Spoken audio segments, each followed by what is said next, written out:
I rise to support this excellent motion by the Shadow Minister for Health. You know, it was interesting today and instructive today when the Minister for Health was asked about her claims of record investment in the health system, that in effect she effectively refused to answer the question. But of course, when the Minister makes claims, public claims that this is record investment, then one is led to believe somehow or other that this government is doing better than other governments have done. And what the Shadow Minister for Health has demonstrated quite patently is that the records that this government holds are records they should be ashamed of. But it is certainly not record performance in health or investment in our health system. This is a government that is big on announcements but poor on performance. Now, as we've heard, we've seen a significant worsening of our health system in this state under the McGowan government. It's a government that got elected on a platform, in part, claiming that in fact the record of the previous Liberal government was a poor record, and they were effective in their strategy, but untruthful in what they were saying. And if a massive shortage of beds, if ambulance ramping 5 times the amount of the previous government then is an improvement, then perhaps you may say that there could be some validity to that statement. And I want to go over this because this is a government, we hear it from minister after minister after minister in this place. They love to dwell on the past. They love to go back in time. I've heard ministers in this place criticising this side going back to the court government era, what is it, 20-something years ago, 1997, so 25 years ago.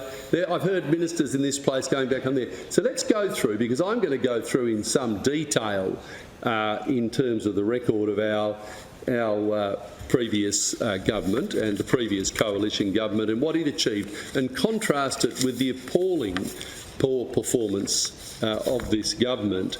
Now, we see a rewriting of history in this place, and it is good just to go through those achievements and put it on the record, put it on Hansard. And if we look at health budgets, now I know it's a difficult topic for this government because the PR folk, and boy, you've got a lot of them. I think it was 110 before COVID, and then you took on about another 50 journalists for supposedly managing the message on COVID. I'd say managing the message on the dysfunction in their hospitals, but a very large number of PR people. You've certainly achieved recruitment in that regard, if not for police and if not for staff in hospitals. But it's a touchy subject. You're sitting there saying, well, everything's okay, it doesn't matter, whether it's law and order, whether it's crime in this state, in this case, whether it's a performance of the hospitals, everything's okay. And yet, of course, the reality is, as was pointed out, thousands and thousands of Western Australians cannot get critical health care. And in many cases, something that's profoundly affecting the quality of their lives. We heard about the increase in these waiting lists for the various surgery capacity. The hip operation is not some idle thing. It keeps people housebound. It keeps them from socialising. In fact, it hastens their early death if they can't be mobile. And yet we see increasing waiting lists for those surgeries amongst other surgeries. Now, you like to pride yourself on how much you're spending on the health system, and you like to make these statements about it, and as was pointed out, it's a health system that is going backwards. Now, let's go through some facts. Under the previous Liberal government, the health budget increased by more than 90% between 2008-9 through to 2016-17, from 4.5 billion to 8.6 billion. That was the increase in the health budget under the previous Liberal government over those 2 terms. And that was an investment that took our health system from a health system that Labor, once again, had run into the ground to a modern health system. The health system was a gold standard system that you inherited, and you've come in claiming, now we hear claims from the Labor Party that you're going to fix it. You're fixing the health system. In fact, what you're doing is degrading a health system that you were given, degrading an outstanding first-class health system that had been largely rebuilt, almost a doubling of expenditure on health in the budget. What has your government done? In the 5 years of the McGowan government that you've been in power, that's over half the time, we've seen a budget increase of 30%. So in fact, and of course what we've seen is you haven't kept pace with the demand for health services. You haven't kept pace with the demand for health services.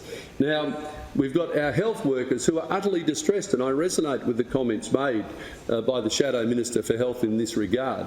Any of you who bother to go and talk to health workers will know the enormous distress that they are expressing. This is not some, this campaign and this industrial campaign that's going on at the moment is not some idle campaign by health workers simply to enrich themselves.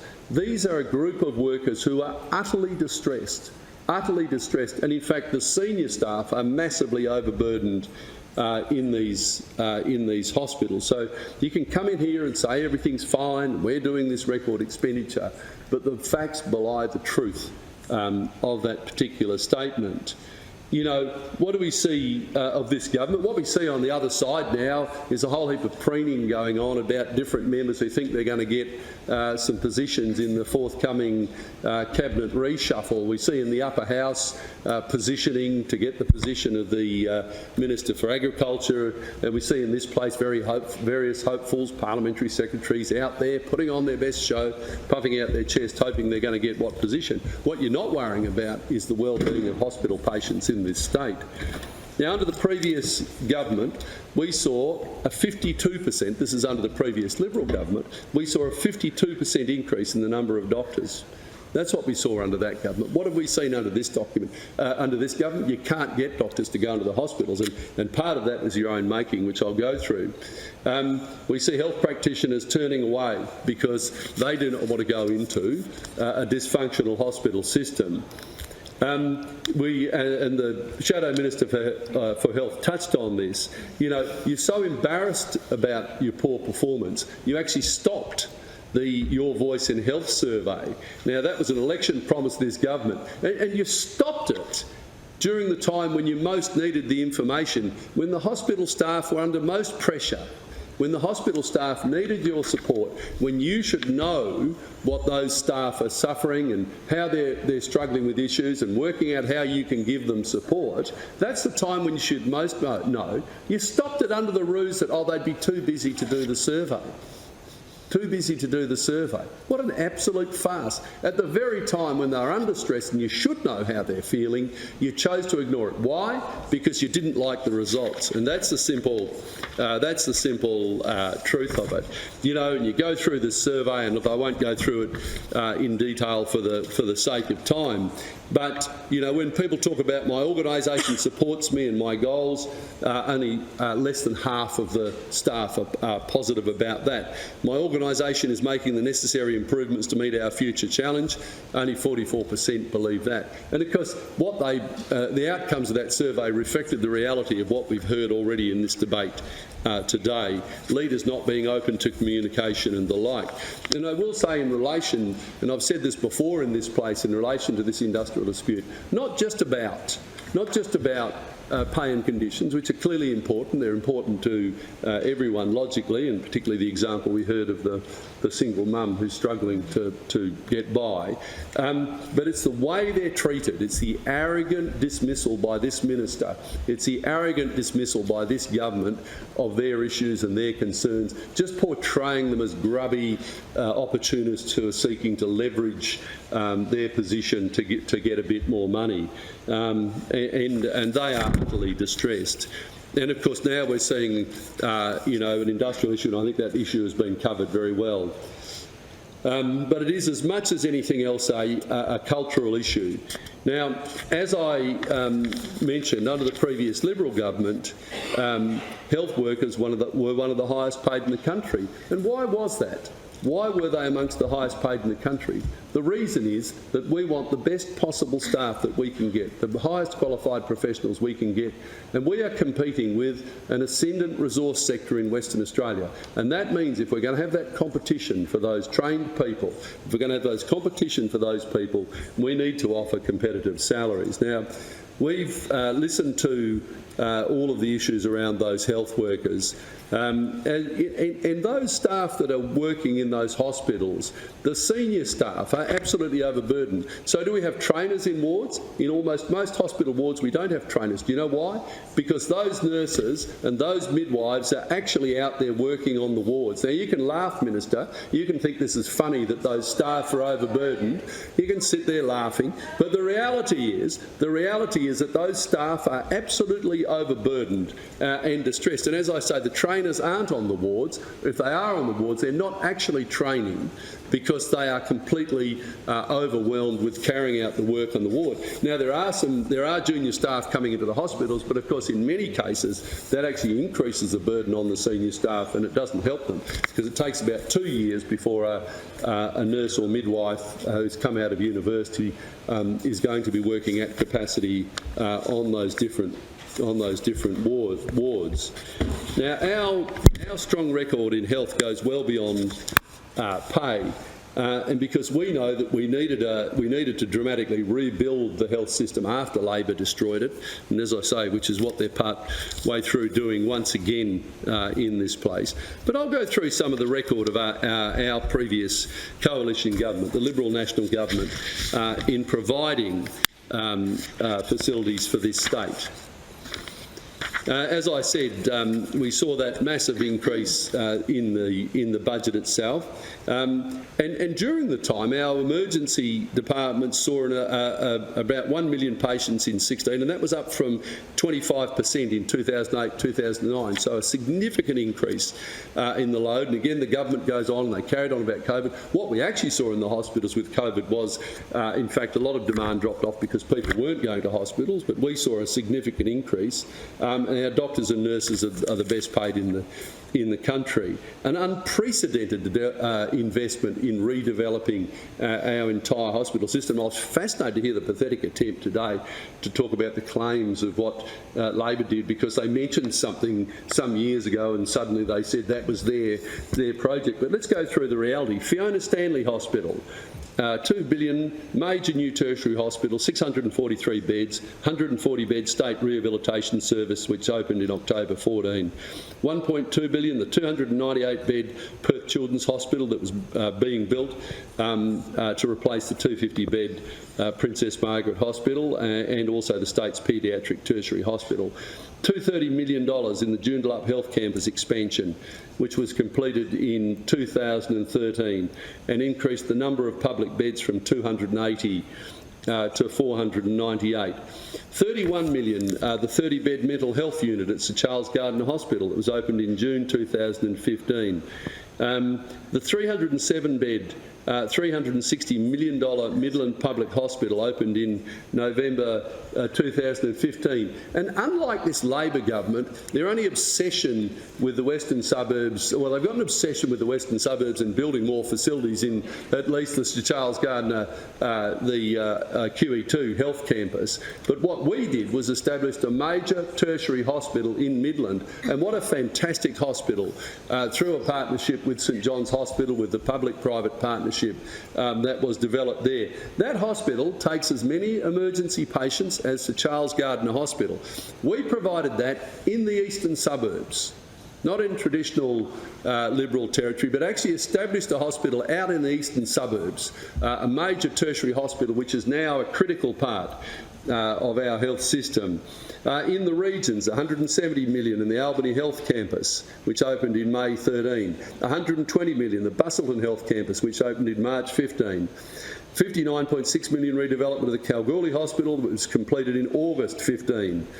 and also at the time the government had gone to the election, they'd also commenced the new $207 million Karratha Health Campus, the $31.3 million Esperance Health Campus redevelopment, the $26.8 million redevelopment of the Carnarvon Health Campus, and the Onslow Hospital and Health Service, which was at that stage a $42 million redevelopment. Now, in addition to that, the government made major investments in improving health and aged care facilities and services under the Southern Inland and Northwest Health Initiatives, which again were major investments in the regions of Western Australia. The introduction and expansion of the telehealth initiatives, which enabled 33,500 regional patients to have assistance from health practitioners via teleconferences.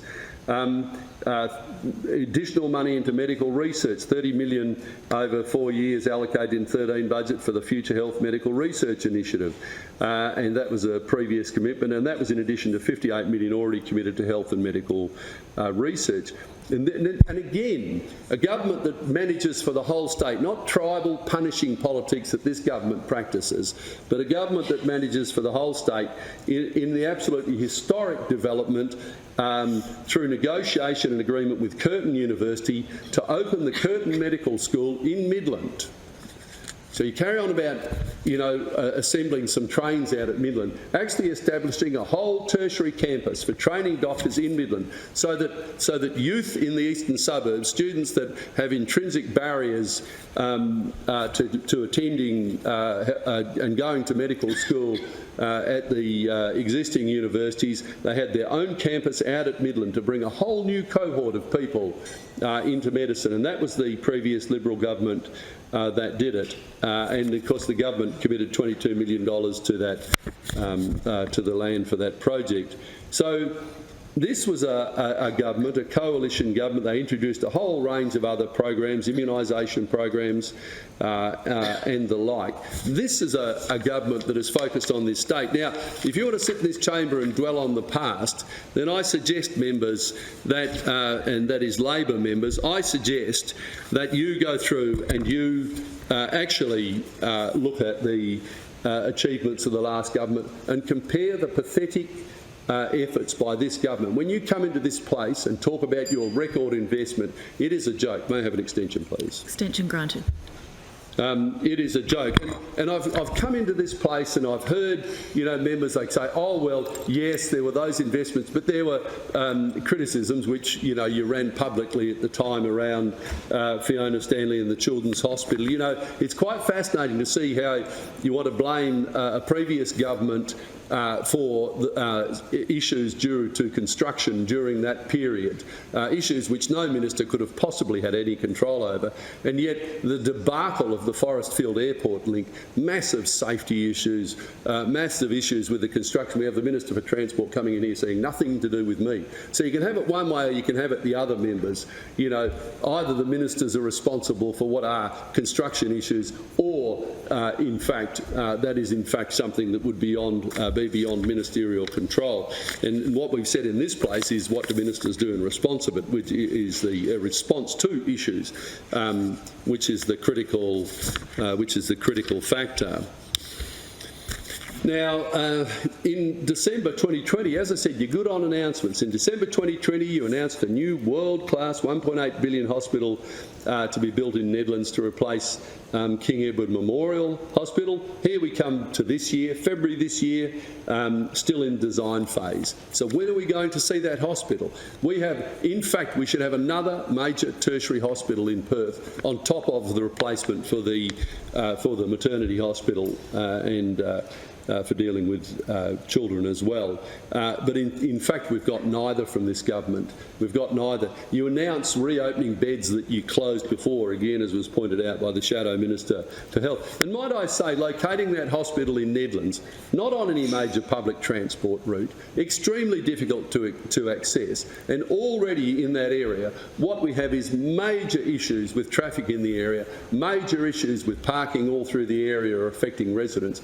Rather than building that hospital at Murdoch University, which would have been a good location, or putting it in another location, like the Liberal government did, putting it in another location that is more accessible to people from across metropolitan Perth. Because putting it in the middle of Nedlands is not putting it in a location which is accessible to a great many people, or an area that people find extremely difficult to access. Now, we've been through that issue in this place and raised questions in this place, and again we get these sort of, dismissive answers or no answer in relation to it. But as I say, still no idea when that hospital will be delivered, and that is the Women's and Children's Hospital. And it'll be fascinating to see what is actually delivered by this government, because this government on every capital project fails to deliver on time, and definitely fails to deliver on budget.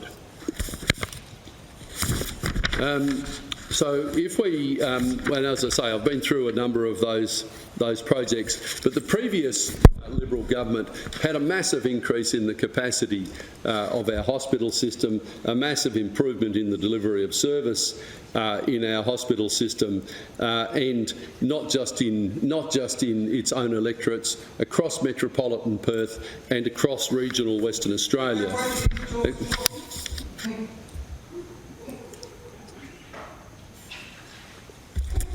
I'm not quite sure what you said, member, but I'm sure it was insightful.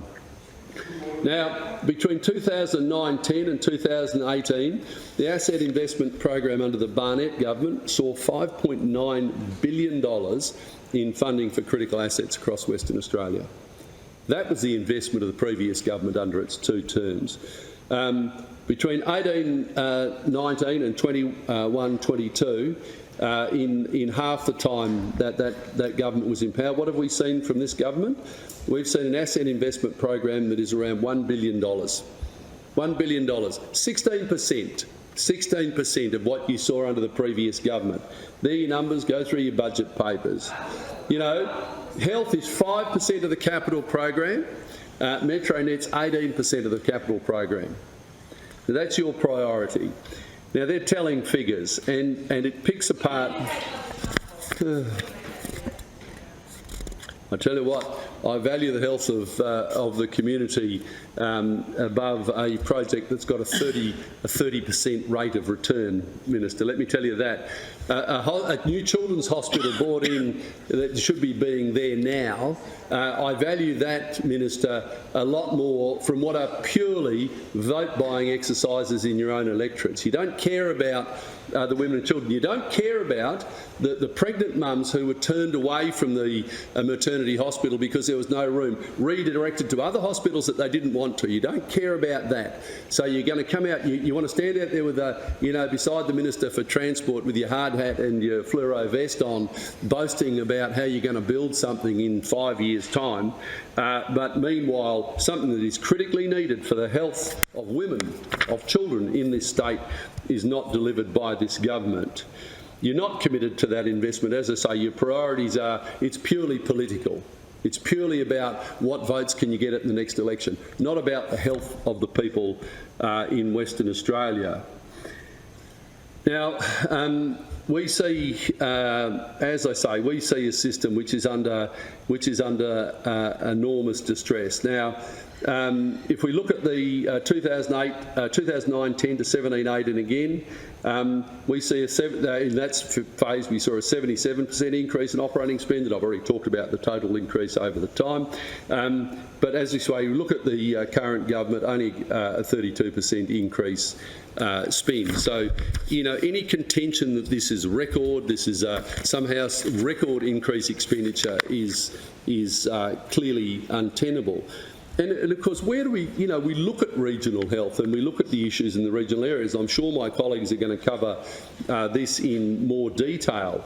But, you have simple examples in 2J with the Alma Beard Medical Centre, operated since 2012, is going to close. Now, any of you that have been through 2J would realise massive expansion of population in that area. You've got about 4,600 people are going to lose their only GP. It's the role of government to make sure those services are delivered in that community. That's the role of government. It's the role of government to oversight that and to make sure that those things are dealt with. I mean, we go through the GP vacancies and the rural vacancies, just record vacancies in those systems. And let's get clear about this shortage of doctors, shortage of nurses and shortage of midwives. This is a government that stopped them coming into the state. Western Australia has critically depended on a steady stream of health professionals, doctors, nurses, midwives and other professionals coming into this state, and this government, for pure chest-puffing politics of being strong on the borders, stopped doctors, nurses and midwives coming into the state for 2 years. What a farce! What a farce! Because plenty of people came in. Let me tell you, plenty of billionaires in this state, and there's a good number of them, plenty of them could travel at will anywhere around the world with the approval of this government. Plenty of them could do that. But you stopped critical health workers coming into the state. I mean, that was a farce. We clearly accepted you didn't want people coming into the state just for idle purposes, but to stop the key health workers coming into this state, amongst other critical workers coming to this state, was absolutely ludicrous. As I say, it seemed that your mates could come and go as they pleased, but people that were actually going to save lives were kept out of this state of Western Australia. That's one of the reasons we're in the problem we're in now. Now, I'm sure the government must have been approached like this. I was approached by numerous people who worked in the medical system that said this will be a disaster, said post-COVID we're going to have a massive shortage of health staff in this state, so entirely predictable, and sits at the feet of this government. So you can wave your hands and try and blame someone else, but you stopped that pipeline of workers for that period of time, which was an absolute disgrace. And as I say, for just pure crass politics, not for any practical purpose. And you were warned that that would cause problems in the future.